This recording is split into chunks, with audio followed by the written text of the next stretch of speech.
भुसावळ नगरपालिका निवडणूक संदर्भात कायदा सुव्यवस्थेसाठी भुसावळ बाजारपेठ पोलीस अलर्ट मोडवर. पोलीस निरीक्षक राहुल वाघ यांची कडक मोहीम सुरू. आचारसंहिता उल्लंघन, नशेबाज, गुन्हेगार, स्नॅचिंग टोळ्यांवर धडक कारवाई. नगर परिषद सार्वत्रिक निवडणूक पार्श्वभूमीवर बाजारपेठ पोलीस स्टेशन पूर्णपणे सज्ज झाले आहे. पोलीस निरीक्षक राहुल वाघ यांनी आचारसंहिता लागू झाल्यापासून ते निवडणूक प्रक्रिया पूर्ण होईपर्यंत शून्य सहनशीलता धोरण अंमलबजावणीचा संकल्प केला असून बाजारपेठ विभागात कायदा सुव्यवस्था अबाधित ठेवण्यासाठी कडक कारवाई सुरू केली आहे. आचारसंहिता उल्लंघनावर पोलीस निरीक्षकांचा कडक इशारा.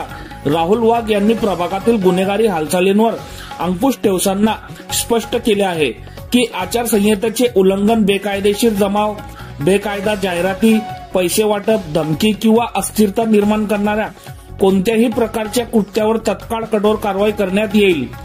भुसावळ नगरपालिका निवडणूक पूर्णपणे शांततेत, पारदर्शकतेत आणि कायद्याच्या चौकटीत पार पाडावी हा बाजारपेठ पोलीस स्टेशनचा संकल्प आहे. पोलीस निरीक्षक राहुल वाघ यांच्या नेतृत्वाखाली सुरू असलेली मोहीम नागरिकांमध्ये विश्वास निर्माण करत असून कायदा सुव्यवस्थेचा दृढ संदेश देत आहे.